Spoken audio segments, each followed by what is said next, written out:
Hello and welcome to episode 3 of my Breaking Lies, Building Truth podcast, season 2. Today I want to talk to you off the cuff as much as I can about the hurt that I am seeing in relationships. So my role is of course about breaking down lies as a life coach. And what I'm seeing on the ground, not just within my clients, but just the conversations that I'm having with people even in my personal life, there's a huge amount of hurt that is happening in relationships, in romantic relationships. For the purposes of this podcast, because I am a heterosexual woman, that is the viewpoint that I will be taking it from. And also the majority of people that I've been in conversations with where I'm witnessing this hurt also happen to be heterosexual women. So feel free to continue listening or also feel free to step away. For those of you that know me personally, you probably find it quite interesting that I should approach this subject because I have been single for forever. And I really look forward to the day when my husband and I, when our worlds just collide, and I know that'll be such an exciting chapter in my life. But obviously I have my own relationships in the past, some great men that I dated in the past to lean on, but I suppose it's more about the here and now, because what the landscape in dating looked like back then when I was in a relationship has changed so much. And I suppose if there's one thing that's really come out of me being single for forever, it has really allowed me to observe. I've been able to observe and I've been able to listen, even more so, I suppose, in my role as a professional life coach over these last couple of years. And I suppose probably the most obvious place to start is with red flags. So I suppose the first red flag that I would like to address is perhaps the way in which women are being viewed nowadays. There's a reality show, so I'm filming this, where are we, July 2023. There is a reality show on at the minute. And I guess my concern about it is the subliminal messaging that it is giving to women out there. And the message that it's giving women is that they have to be okay with being an option, okay? And I don't agree with that. And it's not just on a personal level that I don't agree with that, but professionally speaking, I don't agree with that, because I'm one of many people in my profession who are now having to deal with the knock-on effect of that type of messaging.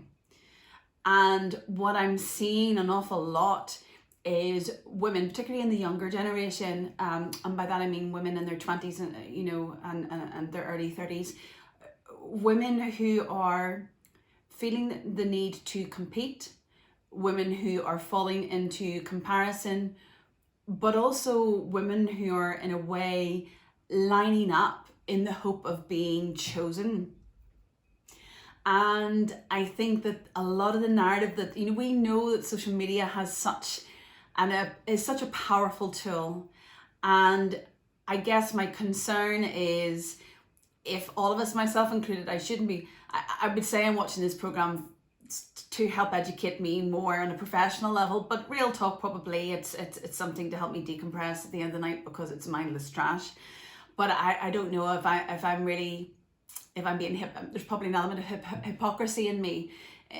By watching it, I'm supporting it. So that's a lesson that I need to go and learn and deal with. But putting me to one side and bringing it back to this point, if the younger generation of women, or perhaps even women of my age who are single, if they're watching programs like this, or they're seeing a reflection of that narrative on social media, which is where the majority of us seem to use as our source for information these days, then it's just very concerning, because the message is warped. In my opinion, the message is wrong. Women were never created to be a choice. And even the idea of a woman being chosen by a man, what's happening nowadays with the lies is that it's remaining so close to the truth, but it is a counterfeit. So originally speaking, women were meant to be chosen by men, but in the most romantic way possible. Growing up, there was a reason why so many of us women as little girls, and the guys too, loved the fairy tales about the men, the prince that would get onto his horse and go to rescue the beauty. And I know that what I'm saying is probably quite controversial, but I want you to, before you get triggered by what I'm saying, or before you feel the need to begin to defend the hold on, Marcia, we're living in 2023, go with me in this, okay? Because I'm talking about the essence. I'm talking about the foundational setup for men and women when it comes to their worlds colliding romantically. Deep down inside every woman, there is a question that needs to be answered. And deep down inside every man, there is a question that needs to be answered. And women are designed, and you see it nowadays. This is why, for example, the beauty world makes an absolute fortune. The fashion world makes an absolute fortune, because the question inside every woman, inside every little girl is, am I pretty? Am I seen? Am I worth being rescued? Am I worth being chosen? And inside the little boys, it's the, can I make it? Am I brave enough? Am I strong enough? Will I achieve? Will I rescue the beauty? Will I be the hero of the day? Now, many of you might think that those thought processes are quite archaic, but what I want you, whether you agree with me or not, what I want you to pick out of that is the fundamentals. The question doesn't change. The setup might change. The setup nowadays might be look like a man and woman working alongside each other in the workplace, more of an equal type of thing where they're both trying to decide to choose each other romantically. But there's still that same original line of questioning happening within. And so if we're focusing in on the woman, because this is my first red flag that I'm concerned about. Even nowadays, the woman is thinking about being chosen. Will I be chosen? Am I pretty enough? But if you put that in today's packaging and the narrative that's being spoken over women, well, then the truth of being chosen is being drawn into a counterfeit being chosen. And the counterfeit chosen, where the source is lies of, girl, you should be thankful to be chosen, or girl, you need to compete with those other women if you want to be seen by that man when you're out for a night. Or the whole swipe left, swipe right culture. I'm sorry, I don't know much about the dating apps at all. It's not for me. Friends might have met their husbands on it, so I'm not being disrespectful to it, but you've got to be true to yourself, and it doesn't sit well with me.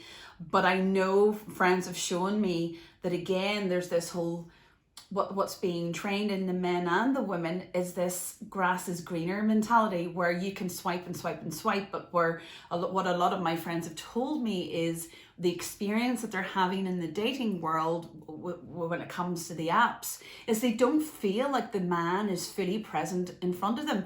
And I understand why, and I don't have anger towards the men. I actually have a sympathy towards men. I have a compassion for them. They're not aware of what's going on, but I'm aware, because what's happened is within their minds, they have created a habit, an unhealthy habit, in my professional opinion, of swiping.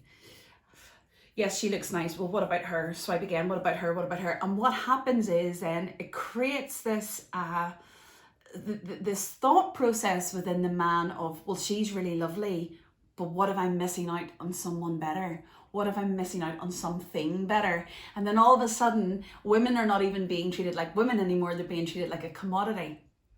But the truth of the matter is, that phrase of the grass is always greener, but it's just as difficult to cut. And what's happening is we're seeing a lot of these men letting go of really amazing women for this belief in their head that there's something better, but are they really finding the better? Because they're missing out on the truth of the woman that was sitting with them before was precious. They're just not seeing it. They're not being able to be fully present and recognize how precious that woman is that's sitting in front of them, because of this counterfeit lie going on inside of the men. I know I'm jumping between the two, but if you think about the truth within the man of, will I achieve, will I accomplish, will I win? The lie is saying to them, oh, but what if it's not her? Oh, well, then you're going to fail. So quick, on to the next one, on to the next one, on to the next one. Okay. So the red flag for me is that the lie is coming into today's society and culture.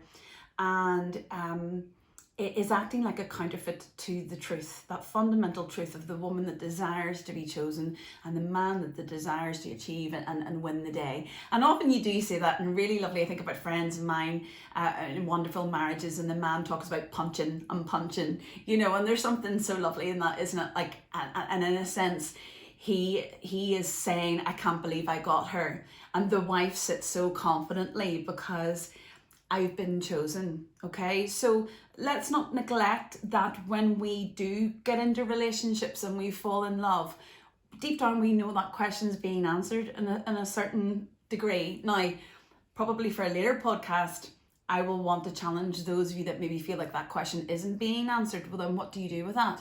For you men out there, if your question's not being answered by a woman in the sense of, say, you're single right now, well, does that mean that you can't achieve? Does that mean that you're less than? And similarly for you single women out there who believe that you're not being chosen, does that mean that you're believing a lie about yourself, that you think that you're less than who you are?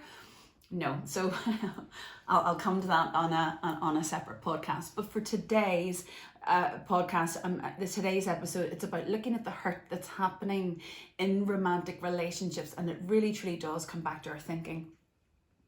You're going to start to see a common denominator in the episodes that I do, however many episodes I do, and the common denominator will probably always come back to how you see yourself and how you view yourself.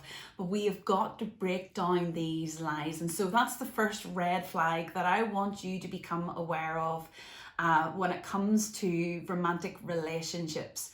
Gosh, there's so many ways I could go with this. You know, that whole idea of being chosen. So whether you're single right now, whether you're in a relationship, or whether you're married and in a long-term or have a long-term partner, I want you to consider, what is your focus? So let me talk to the women first. What is your focus when it comes to that question being answered within you? You know, or are you worth it? You know, are you pretty enough? You know, are you chosen?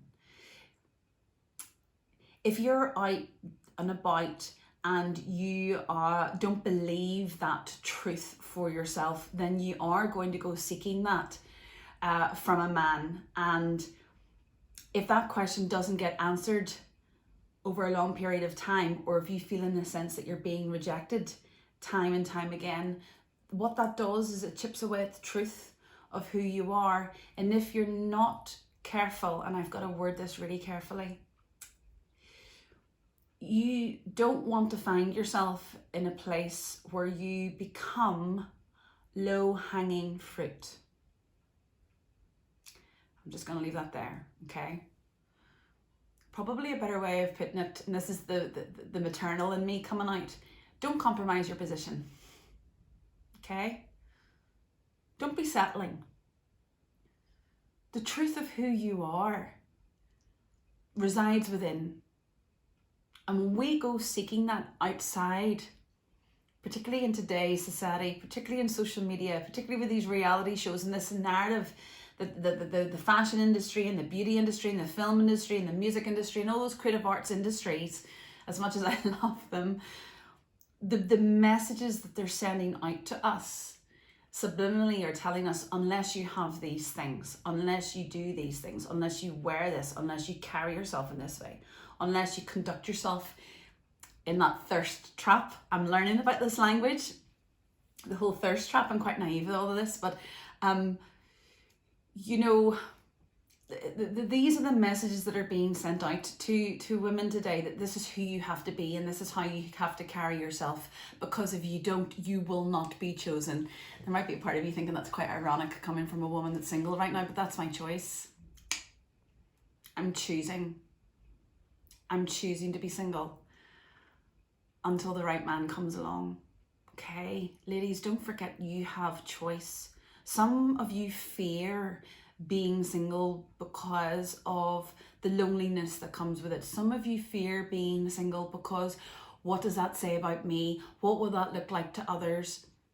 You know, if you dig into those thought processes, what that tells me, and what I'm hearing as a coach, what I'm hearing you say is, you don't have the healthiest view of yourself. in terms of your worth and your value and the esteem and the dignity that you're placing upon yourself, it doesn't sound that high. Okay, I'm being really careful here in how I share this, because I would never want to come across as being judgmental, but sometimes I think we women need to hear this. Girls, you need to know your worth. Sorry, I've just clapped in the podcast. That's probably just hit your ears. I'm such a rookie with all this. But let me not lose the truth at this point. That's distraction. You need to know your worth. You need to know your worth. And if you keep taking your question to the world, you're going to find yourself being disappointed. You're going to find yourself in romantic relationships where inevitably you get hurt. Because what will happen is the man that you choose, the man that chooses you, that you actually choose, well, we'll get to that, the man that you end up being in a relationship with, sadly, they keep reinforcing that counterfeit lie. That lie that you're believing about yourself. So I suppose there's a theme going here from my last episode, when that whole thing about, from my own experience when I used to think that I wasn't pretty. You know, if you don't think that you are pretty, and a man comes along and kind of gives you attention and says, girl, you know, I think you're very attractive, he's answered that question for you. So of course you're going to want to get into a relationship with him. But this is where we see, for example, a lot of the whole narcissistic culture coming through. Whether the man is aware of the fact that he has control over you or not at that point, later on down the line he will. Why? Because you don't use your voice. You become part of the silent majority. You don't speak up on behalf of yourself when he turns to you and says, is that what you're wearing out tonight? Right.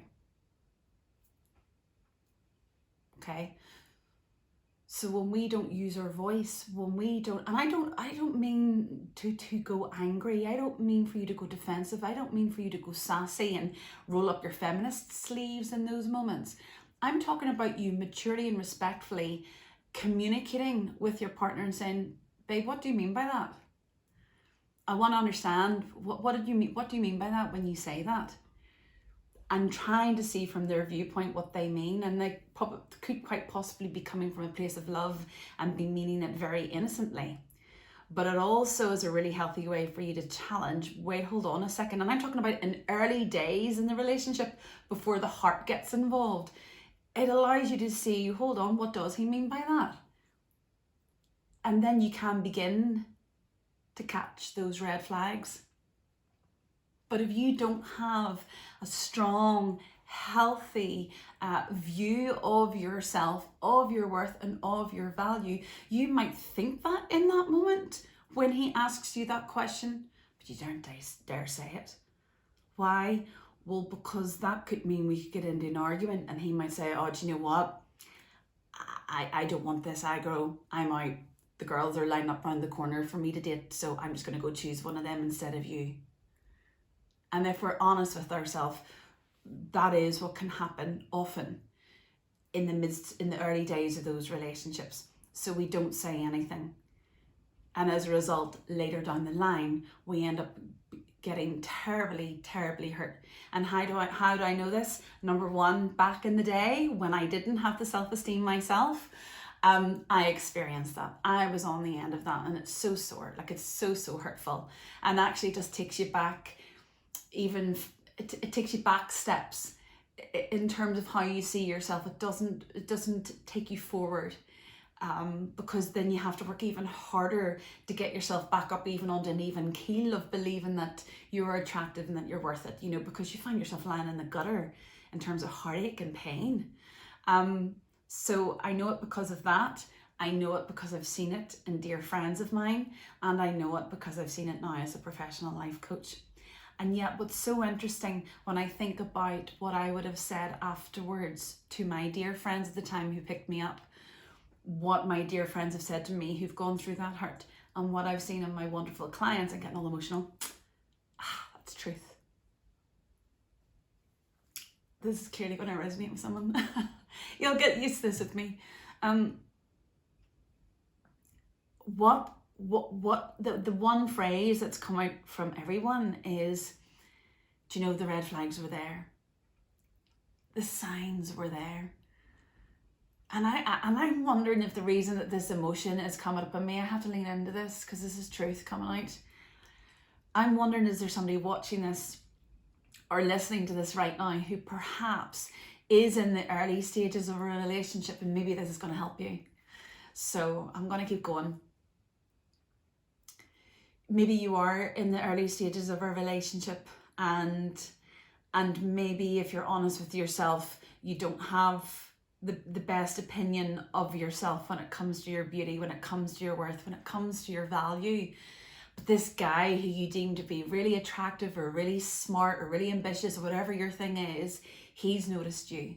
He's seen you and he wants to be in a relationship with you, but very quickly into this relationship, you're actually noticing that he's being mean-spirited, that he's not being kind, that he's being disrespectful, that his words are not lining up with his actions.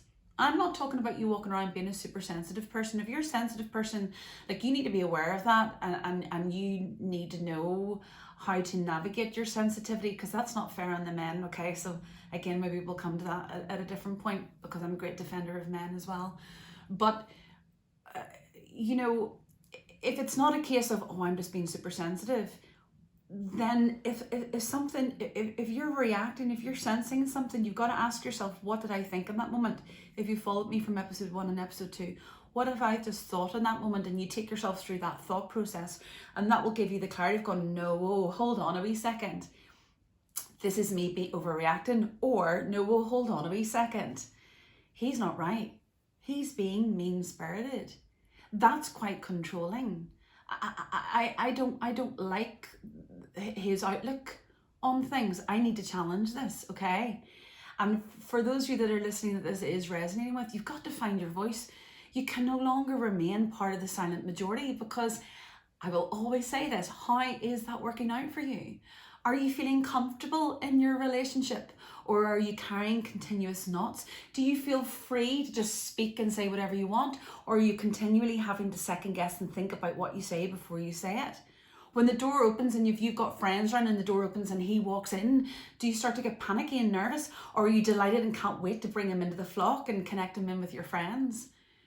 Those red flags will be there from the beginning. Don't fall victim to the lie that it's better to be with someone than to be with no one. One of my darling clients, that was one of the biggest lies that she lived under right back at the beginning. And it is unbelievable now, after so many coaching sessions, probably been with me now about 9 months. It is unbelievable to see. She is on the dating apps and she's loving it. But my goodness, bam, bam, bam, is she coming in and nipping things in the bud because she just won't accept it anymore. And she's okay with the single season being longer than she'd hoped for, because she's now in a place where she'd rather be single than be in those toxic relationships, okay? So, you know, me talking today in this episode about the hurt that I am seeing in relationships, particularly in romantic relationships, that's what we're looking at today. Often red flags can be our biggest clue and can be our biggest protector. It can actually be our best friend, really, when it comes to ensuring that we don't give of our heart and we don't give of ourselves too soon to the wrong person. What I will say, it's not always the case that these, right, say as a woman, that these men are bad men, that these men are cruel men. We've got to remember that these men have been brought up a certain way, that these men have feelings, that these men might have had their hearts broken, that these men will come out of certain cultures, they will have grown up in a certain family culture, a certain dynamic, they will have had a father figure or they won't have had a father figure. So they will have a life lens through which they are operating, okay? So it isn't necessarily that they are just cruel, or let's just label them as narcissists, as everybody is so quick to do these days, because that's not fair on men. And also women can be narcissists too, okay? I feel like this is going to be a forever seat. There's so much to unpack. But we've got to recognize that men are human as well, okay? And we've got to be able to grace them our role when we're dating, it's about exploration, and it's about asking questions rather than getting our backs up and shooting down these men. We've got to be asking them questions. We've got to have a level of maturity and respect to be able to go, whoa, I'm not sure, maybe emotionally they're on the same level as me, as opposed to saying something like, oh, he never talks about his feelings, he's so shut off, he's so closed down, and going all feisty. Because girls, ladies, we've got to recognize that that's our band-aid. That's us going into self-preservation mode, because the root of anger, the root of that sassiness is hurt. You know, there's a fear and there's a hurt going on in there. There's a concern. So instead, have that maturity. But I was going to say, like own it. But you can only own it when you have that true view of yourself. Like you can really only have that confidence to go there and have those mature conversations when you know your worth, when you know your value, when you have the confidence to be okay with, if this conversation doesn't go well, it might mean that I'm single again. You know, but you can be okay with that, because being single isn't your identity. You know your worth, you know your value, and your identity is sourced in something way, way stronger than your relationship status, okay? But we've got to give these men a chance in terms of exploring it. You might think, I don't know if they have that emotional maturity to be able to conversate with me on a level. I need to find out, okay? So by asking those questions in those early days, you then, it starts to paint a picture of who they truly are. And it goes back to what I'm saying. It's not that they're bad. It's not that, well, there's some men out there who aren't very nice at all, but I doubt you'd even consider them, okay? This is about the men that we let in, who are probably decent guys, but we let them in too soon. They're not the right fit for us. They're not deserving of us, because they're not quite there yet. They haven't grown into who they were created to be, and they might not grow fully into their potential, and you can't wait around for that. Like, as I always say, I'm not looking for a project, I'm looking for a partner, you know. And I'm sure there's a lot of you out there that can attest to the projects. Can I get an amen? So, you know, ladies, we've just got to be careful, you know. We've got to have our eyes open. And the other thing that I will say, you know, with regards to the red flag, you know, the hurt that comes in relationships, the other narrative that I'm seeing out there, we've got to be so careful. I believe that intimacy equals commitment. And often people hear me say the word intimacy and they go straight to physical. And of course, physical intimacy is in that. But there are other forms of intimacy that can actually be, that can connect souls even more. You know, often we can go out and within date 3, and I remember the terrible, oh my gosh, talk about dating 101 nightmare experiences. I remember going out on a date with a guy once, and literally within the first hour, I had told him my whole life story, you know, and it didn't end up being a very healthy relationship. And I wonder why. Because in the first couple of hours of date 1, I had told him my past, my present, my future, my dreams, my goals, my insecurities, my fears. Like, he had the whole thing, and all he had to do was sit there and go, you know, just made it way too easy, you know. And men need to feel like they're fighting for something. They need to feel that sense of, can I achieve? And what am I saying with that? In terms of the intimacy equals commitment thing, I had given that guy far too much intimacy, and he had given me no commitment. So then when it didn't work out and I got hurt and had to step away from it, I was left with this gaping hole. It was as if I'd been cheated on. It was as if he had died. I don't know, it was as if I'd been with him for years. The heartache that came just didn't match up to the fact that we'd only dated for a short season. I was like, this does not correlate. How can I have so much pain in this relationship? It doesn't correlate with the fact we've only been dating for a while. Why? It was because of the form of intimacy, the level of intimacy that I had given him. And the level of intimacy that I'd given him of my heart, my dreams, my desires, it didn't line up to the level of commitment. Now, what I will say about physical intimacy is it is one of the strongest soul ties. It will tie you and the person that you're dating, it will tie your souls together in such a way. My gosh, that's a hard one to break. And so there might be some of you out there that are actually carrying a number of soul ties from different guys that you've dated that need to be broken, okay? Because you're still living under perhaps a guilt, a condemnation. You're still living under a blanket of lies that have come out of the soul tie connection that you had with that chap who didn't treat you well, who disrespected you, whatever, you know. Like your soul could still be connected, could still be tied to that man. And as a result, that's not going to help you build a strong, truthful image of who you are, of your worth, of your value. So girl, cut those soul ties. Do what you need to do to break off those soul ties. So all of this, where am I? How long have I been? I don't even know how long I've been talking. I might just check and come back on if I feel like I've more time to add into this.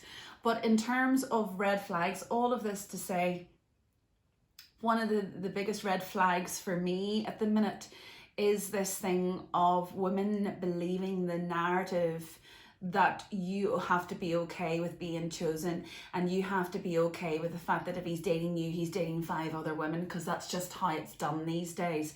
We've got to be really leaning in and listening to the narrative that's around these days, and questioning it and asking for ourselves, do I really believe that? Just because that's what the loud minority voice is saying out in culture. Do those of us in the silent majority group, do we really believe that? When people say, but Marcy, that's how it's done these days. Well, according to who? That's something you hear me say as a coach an awful lot when I am challenging what I believe is a lie in someone's thought process. According to who? And how is that working out for the people who are living under that counterfeit belief of the truth? Because it's not the truth, it's a counterfeit. How is it working out? Because from my point of view, whether it be with friends, whether it be with clients, I am seeing and witnessing and experiencing so many people who are hurt. And actually, as a result of choosing to be, choosing that rhythm of life, well, that's what everybody does. Choosing to be, well, I have to be okay with being a choice because that's how it's done these days. He's dating me, but he's dating a few others, but that's how it's done, so I have to be okay with it. Do you really? Do you really? And how is it working out for you? Because what I'm seeing is all it's doing is hurting you. It's cutting you so deep, and it's actually making you more insecure now than before you ever jumped on that bandwagon. I'm getting feisty, aren't I? Well, I'm passionate about this. You know, I really am. I'm so passionate about it. And I think it's because I have walked the walk myself. If you've been rolling with me, you know that I didn't think that I was pretty. I have had to do the personal development work for many years. Now, don't get me wrong, I am not perfect. One of my weaknesses, which is also a blessing, is that I am sensitive. So I need to recognize that, the weakness element of that, and I have to learn to navigate that and manage that, and I need to communicate that with my loved ones. And I have to go, whoa, hold on a wee second.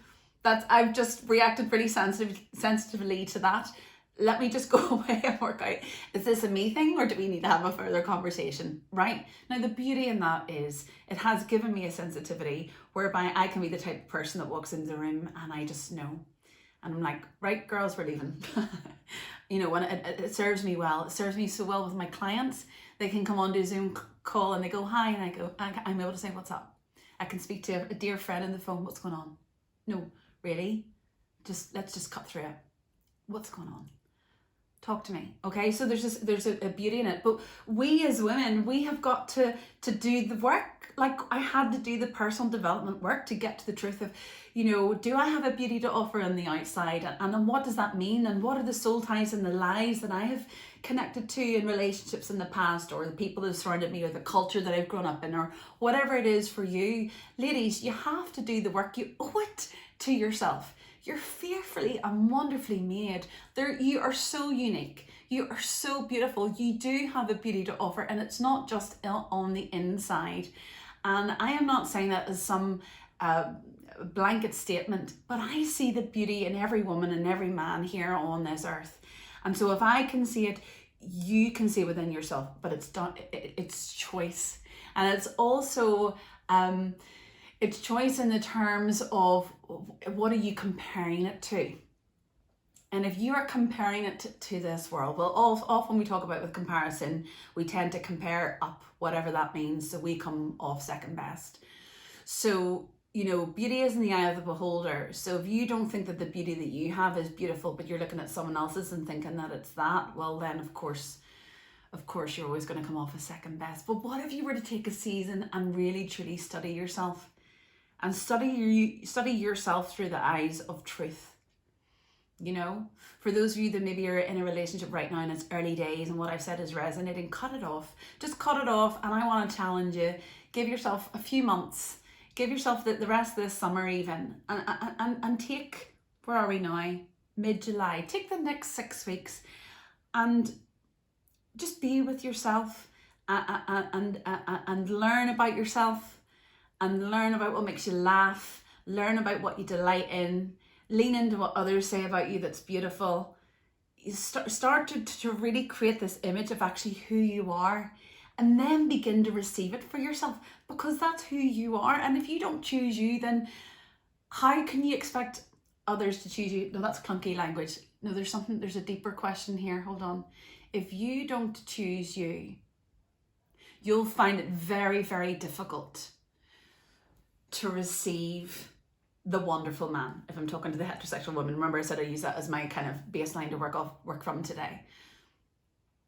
You will find it when the really great man, the man that's destined for you, the man that stands head and shoulders above the rest, when he comes along, you might see him as being boring if all you've done is experience. And I've heard people who are relationship experts talk about this, so me saying this isn't fresh from me. I've heard others talk about this who have way more experience in that line of working, like relationship psychologists. You might find that relationship boring if you've been used to being, say, with a narcissist, where it's really, really high, really, really great, and then really, really awful, okay? But also, if a really great man comes along, if you have a poor image of yourself, you might not think you're good enough for him, okay? And I don't want you to miss out, not on my watch. My role is to break lies in your life. If you're still listening to me, there's obviously something that I'm saying that's resonating, and maybe this is for you today. Maybe you do need to cut that off. Maybe you do need to nip that in the bud. Or maybe you're single and like me, you've been single for forever. And maybe you're somebody that is focused on age and is focused on biological clock. And like, I totally respect that. You know, I don't be concerned about those things, but I have to be mindful of my peers that do. And I totally respect that. But hey, what 6 weeks? You know, in the grand scheme of a lifetime, take these next 6 weeks as a single woman and shift your thinking from thinking that you're never going to be chosen, that you've passed your sell-by date, that no man will like you, that the only men that are going to be available to you are, you fill in the blanks, okay? And instead I want you to take this time and to really just get still with yourself and focus on yourself. And this is going to sound odd, particularly perhaps for people in Northern Ireland. You know, take the time to fall in love with yourself. I don't know how to say that without it sounding like a big lump of brie cheese. Real talk. But honestly, when I was younger and I used to go out to the rave clubs, when I'd see my mum the next day when I lived in the family home, and my mum would say to me, well, did you meet anybody that you liked better than yourself? And I used to think it was, oh, is that some kind of country, she grew up in the country, and I thought, is that a wee country colloquialism? And then I realised, no, it wasn't. It was just simply truth. What an unbelievable lesson that I had missed for so many years. I really wish I had taken on board what Mum was saying back in those days, because it might have served me well. It might have made me, what would the word be, avoid certain heartbreaks. But then, you know, we learn from those too, right? So there's always gold to be learnt, even in the difficult times. But when Mum was saying to me, did you meet anybody that you like better than yourself? Effectively what my mum was saying to me is, you have got to love yourself first. You have got to receive yourself first. You have got to accept yourself first, because then how would you ever be able to receive the love from someone else? Okay? How can you receive their love in a healthy way? So often I see, and what I've seen in relationships is someone who is wounded aligning with somebody else who is wounded, and they're just looking, which is why I don't particularly like the whole better half. To me it's two wholes that come together, a whole person and a whole person that come together and merge into being this interdependent whole. Okay, so you don't come into a relationship and still desire to be independent. It's not going to work. But it's also not healthy to be codependent. You're looking about two whole people who don't need each other to answer the wounds, to answer the hurts, because you've done the work and you've got those answers for yourself. Two whole, healthy individuals merging together into this interdependency, this beautiful relationship. That's the goal. That's what we want to be working towards. And that's what we don't settle. But that's why we don't settle until we experience that, right?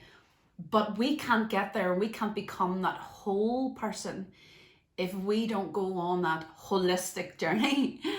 We've got to look after the whole of who we are in order to get to a place to ensure that we get what we deserve. I had a phrase that I coined growing up, was the man that I was with was a reflection of how I saw myself. The man that I was with was a reflection of how I saw myself, which is why the older I got, no, I've got to be careful now, because I've been quite fortunate with my boyfriends. No, the majority of men I've been with have been very, very good men. But I suppose in terms of a reflection of how I saw myself, maybe there would be certain behaviours that I would be quicker to nip in the bud within that man now than I did back then. Yes. So, but the man that you're with is a reflection of how you see yourself. So ladies, for those of you out there that are entertaining narcissists, what does that say about how you see yourself? And I am not saying that in a hate shade way. I'm saying that as your hype girl. I'm saying that as your cheerleader. I'm saying that, and I mean like from a real sisterhood point of view. I have got your back, and we do this journey shoulder to shoulder, okay? So me saying to you, what are you doing putting up with a narcissistic relationship? Probably it's because there's a soul tie there. My father worked for the Samaritans for 20 years, and often on phone calls, he would get phone calls from women who were in physically abusive relationships. And although the Samaritans aren't allowed to tell you what to do, he was able to suggest things. You're allowed to suggest things. So he would often say to one of the callers, say it was Marcia, Marcia, would you never consider, leaving? Oh, but I can't. She would say, oh, I can't because I love him, right? So the soul tie, that intimacy, when we're talking about the intimacy and the commitment, that soul tie can be so, so strong that we think that the love that we have for someone else is more important than the love that we have for ourselves. But if we're entering in relationships where we don't even love ourselves, then the love that we have for the other person will override bad behavior. So therefore then we remain in the silent majority where we don't speak up on behalf of ourselves. I've got quite deep with this episode, but I'm just in this season now where I'm just so passionate. I'm not liking what I'm seeing in terms of the narrative that's out there in the creative industries, and I am determined to change the narrative, and I am. I'm doing it slowly, but I am, and we will. And there is an army of us that is rising up in the creative industries who are determining to change the narrative and the messages that are being put out there. I know I've focused a lot in this episode on the women, and gentlemen, I will be talking to you because you get a raw deal yourself. I think it's that thing, isn't it? Like, certain women give women a bad name and certain men give men a bad name, but that doesn't mean that the majority of women and the majority of men aren't amazing. And again, there's lies there that I just want to break down, because I know we're meant to come together, and that ties into a talk that I did at the end of last year. But yes, in terms of today's podcast, I would just be really interested, I suppose, as a result of this episode, to hear your thoughts. I would love you to send me private messages on Instagram. For those of you that are listening on the podcast, my Instagram is 30 Thought Coaching. Private message me. I'd love to hear your thoughts and maybe get a little bit of a dialogue going between you and me in terms of your thoughts on all of this. But I suppose we've only got to point one today, and that's only one red flag. but like I'm talking off the cuff, so we're just going to keep going with it. And the red flag was, yes, the narrative that women think that they have to be that they're an option for men, and that they have to be okay with that because that's how it's done these days. Girl, no. No, no, no, no, no.